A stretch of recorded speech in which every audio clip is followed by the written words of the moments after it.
Rudra sir, काय हो, मी कायद्याचे रक्षकात की भक्षकात?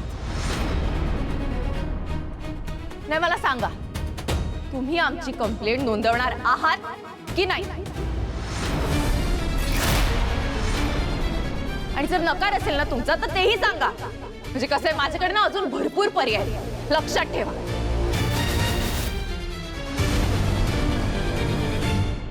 इन्स्पेक्टर, सानिकाची कंप्लेंट लिहून द्या. हो रुद्र सर. आणि FIR पण नोंदवून घ्या. काय करायला सर तुम्ही? स्वीटी, बोला मॅडम.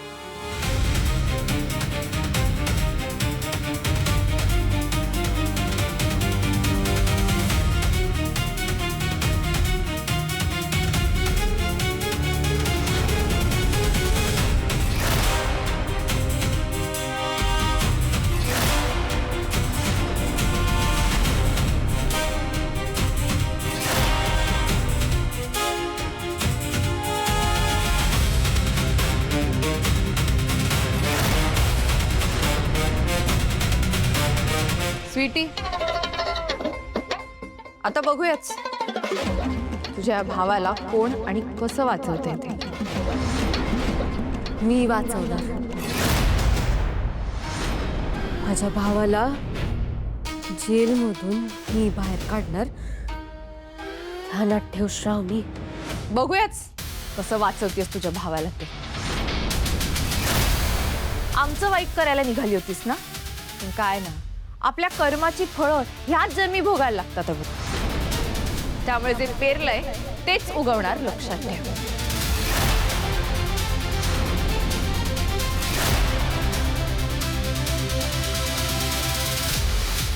शुभ, सानिका, चल निघूया. एक मिनिट.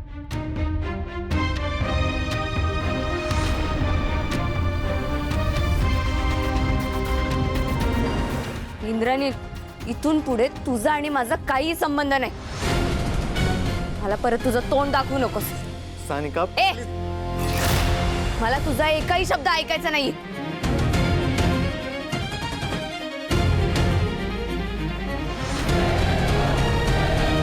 चल.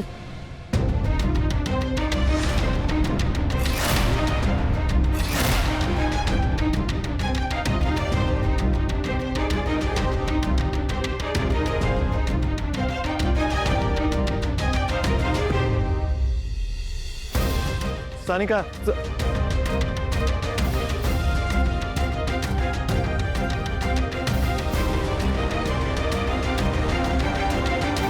रुद्र सर, त्याला लॉकअप मधून बाहेर काढा की. हा, बाहेर काढा त्याला. स्वीटी, जरा शांत हो. भानावर आहे. अहो रुद्र सर, काय बोलायला सर तुम्ही? हे पोलीस स्टेशन तुमचं नवं. तुम्ही इथला अधिकारी आहे सर. तुमच्या शब्दाबाहेर कोणच नाही. तुम्ही इंद्राणीला बाहेर काढा. स्वीटी, जरा शांत हो. ऐक माझं एक मिनिट. कळतंय का तू काय बोलतेस ते? हे पोलीस स्टेशन आहे, तुझं घर नाहीये. तू सांगितले मी करायला. आता जो पोलीस इन्स्पेक्टर इथे उभा होता ना, त्याच्या समोर सगळं घडलंय. आणि पोलीस स्टेशन मध्ये पण सगळे आहेत. असं काय करतेस तू? त्यामुळे मला आता काहीही करता येणार नाहीये. कळतंय का तुला? मला कायद्याच्या चौकटीत राहूनच सगळं करायला लागेल. आता अडकलोय आपण. स्वीटे, मला इथे जेलमध्ये नाही राहायचं. मला घरी जायचं. मला इथे लय भीती वाटते. तर तुझं थोबाड बंद करा इंद्रनील. बंद ठेव. समजा मूर्खपणा करून ठेवलंस. एक काम दिलं होतं ना तुला, सदा अबॉर्शन नाही करता आलं. मूर्ख.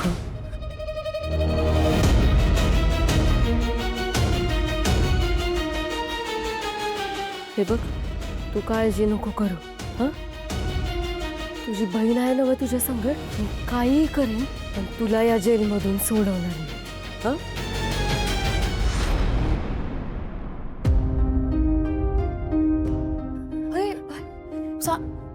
बघा, आरामात आरामात.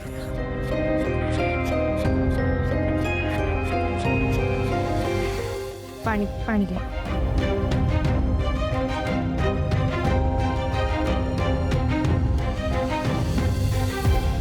साने, बरं वाटतंय ना तुला? त्रास नाही ना होते काही? नाही अण्णा, बरी आहे मी आता. सानिका, तुला भूक लागली का ग? काही खायला करू? सानिका, आम्ही आधी काय विचारतोय ते सांग. तुला त्या इंद्रनील बरोबर जायची काय गरज होती? हा, नाही कशाला गेलती तू?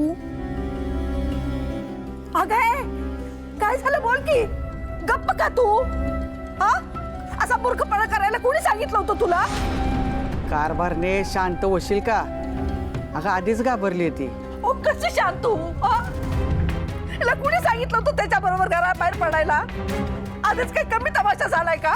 आणि हिच्या बरोबर दवाखान्यात जर काही कमी जास्त झालं असतं तर काय केलं असतं आम्ही? साने, मला सांग, त्या गोष्टीला तुझी परवानगी होती? नाही अण्णा, मला खरंच नव्हतं माहिती की तो इंद्रनील माझा एवढा मोठा विश्वासघात करेल आणि मला न सांगता अबॉर्शन करायला नेणार आहे ते. माहित नव्हतं? अगं माहित नव्हतं तर त्याच्या सांगण्यावरनं का घराबाहेर पडलीस तू? काय विचार केला होतास तू? असं कसा विश्वास ठेवला त्याच्यावर तू? का मस्तीत राहते ते सुखाने जगू द्यायचंच नाही का गा मस्ती तुला? आई, तू मला म्हणाला होता की तू माझ्याशी लग्न करणार आहे आणि म्हणूनच त्यानं मला भेटायला बोलवलं होतं. तो म्हटला आणि तू विश्वास ठेवलास? हा, अगं लगीन करायचं असतं तर आधीच केलं असतं का त्यांनी? एवढा तमाशा झालाच नसता. तू ही अक्कल कुठं शेण खायला गेल्या का ग साने? का कळत नाही तुला? आई, मला सगळं कळतंय, पण मी दुसरं काय करायला हवं होतं सांग ना. मला सगळ्यांना मी घरात नकोशी होते. माझ्यामुळे तुमची आबरू धुळीला मिळाली असं रोज टोचून बोलत होता ना तुम्ही मला. आता रडून रडून काय उपयोग आहे का सानू? आबरू तर गेलीच ना आमची. नाही सानिका, मला एक गोष्ट कळत नाहीये. अगं तुला सगळं माहित असून बी तू परत त्याच्या नादाला लागलीस, त्याच्या जाळ्यात परत अडकलीस. अगं मी आणि श्रावणी जर तिथं आलो नसतो तर काय घडलं असतं नुसती कल्पना कर. तुझं जबरदस्ती अबॉर्शन करायला निघालेला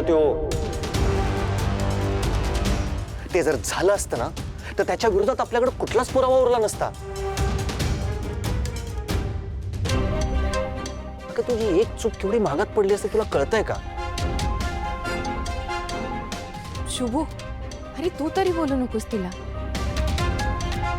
मग आधीच किती घाबरली ती आणि आता तिने तिची चूक सगळी मान्य केली आहे ना, मग बास आता.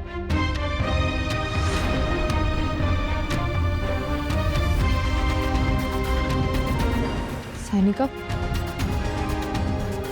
काय कसला विचार करतेस? श्रावणी, मी एक निर्णय घेतला. मी आता कोणाशीही लग्न करणार नाही.